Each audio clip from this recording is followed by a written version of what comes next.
morning. Pakilala ko muna sa inyo ang ating mga breeder. Si Mira, Blue Hen, at si Max. Ang ating gwapong broodcock.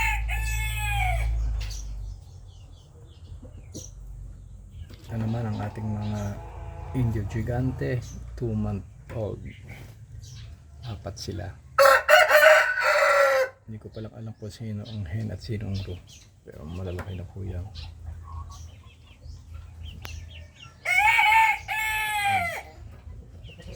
Dito naman tayo sa ating experiment. Yan po si Makoy, Indio Gigante X Dumpo. Focus po natin sa ating Rhode Island Red. Tingnan natin kung anong kalalabasan at gagawin nating mangkatay or egg layers. Ito naman po ang ating Rhode Island Red show type Red Queen Hen.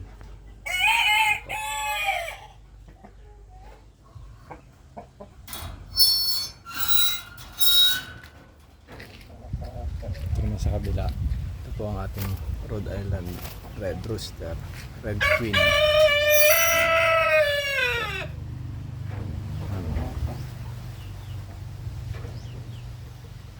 Naman po mga paligaw nating mga Tupo Brahma, si Mina, Black Mounted, si Mara,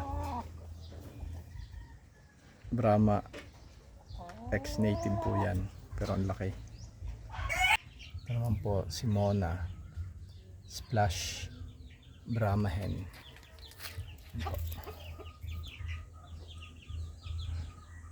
Ito po ang alaga natin na US Silky Pair.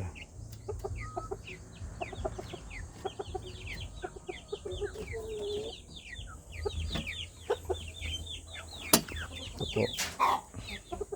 Ako ito ni Mocha, Tanggol, Shamu.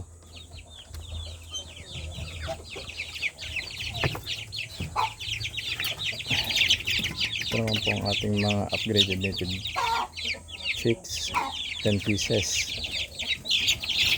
Ito naman po si Mocha, ang ating Shamu Hen, isa sa pinakamaganda kong alaga, si Mocha.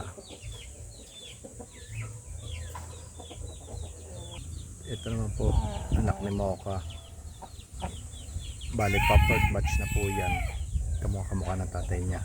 Binenta ko na lang po yung tatay niya, siya na lang natira. Ito yung 6 months. Ito naman si Tanggol. Ayan po, Black Mounted Roe, 1 year old. Anak po yan ito ni Asyong, ang ating Black Mounted broodcock,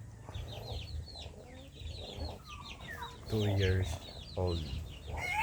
Si Asyong na hindi na nawala ng hika o ng halak. Naman po, yan ang ating mga alagang Gold Partridge Brahma. Paboritong alaga po yan ng tatay. Pangalan po nilang tatlo, Pipay. Kahit sino po sa kanila, Pipay ang pangalan. Tapos dito naman po, yan, yung mga 2-month-old. Yan po, mga 2-month-old natin Brahma.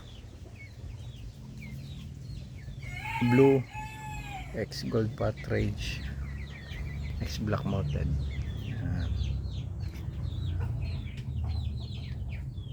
Ito naman po, yan po, mga Shamu chicks. Anak po yan ni Mocha nito nung nauna kong broodcock na ibinenta na. Yan po, 6 pieces. Dito naman po tayo sa ating free range ng ating mga native at upgraded native. Yan po. Ito sila. Ito po ay isang Brahma cross native. Yan po ay isang Jersey Giant cross native. Yan po. Yan po ang project namin kulungan. Bale 5 pitak. 4 na 6x6 at isang 6 by 12. Nandito po ang ating paiklugan ng ating mga native. Yan po. Yan po. Mahina pong production ngayon ng itlog dahil lahat sila naglilimlim. Halos kalahati. Po. Ito ang ating kulungan. Ginawa po namin yan ni tatay bago umalis si tatay. Yan po. Kita niyo. Ang ganda nito yan. Yan po. Ito naman ang ating mga palaki ng mga susunod na henerasyon ng ating mga upgraded native para sa pangitlog. Yan po, 4 na piraso. Madami po yung dati, nabenta ko na yung iba po. May 3 pitak pa po yan.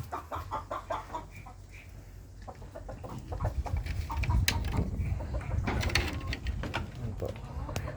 Hindi pa lang po natin nagagamit dahil paghahanda po yan sa bagyuhan. Nadala po tayo kay Bagyong Christine eh. Halos masira yung kulungan natin sa labas. Yan po, may puno po tayo ng aratilis, pampalilom sa ating mga alagang manok, lalo na sa tanghali. Sobrang init po, baka ma-heatstroke ang ating mga manok. Tingnan niyo po. Yan. Dati po dito mayroon pong kubo, binaklas na po namin at ito po ang ginawa namin bago po. Nagtanim na lang po kami dyan ng bago ng halaman para pag lumaki mas malilom. Ang ating update sa ating manukan. Mag-aalas 10 na po. Ito naman yung ating isang range, hindi pa natin uli nagagamit.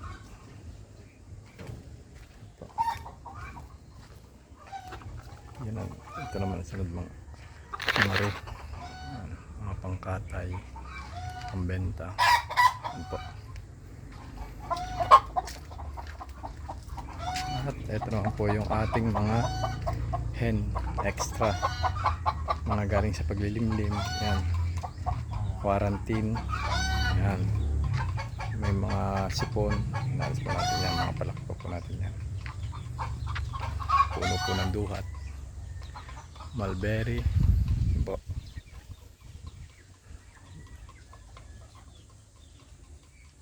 Salamat po, next time. Thank you.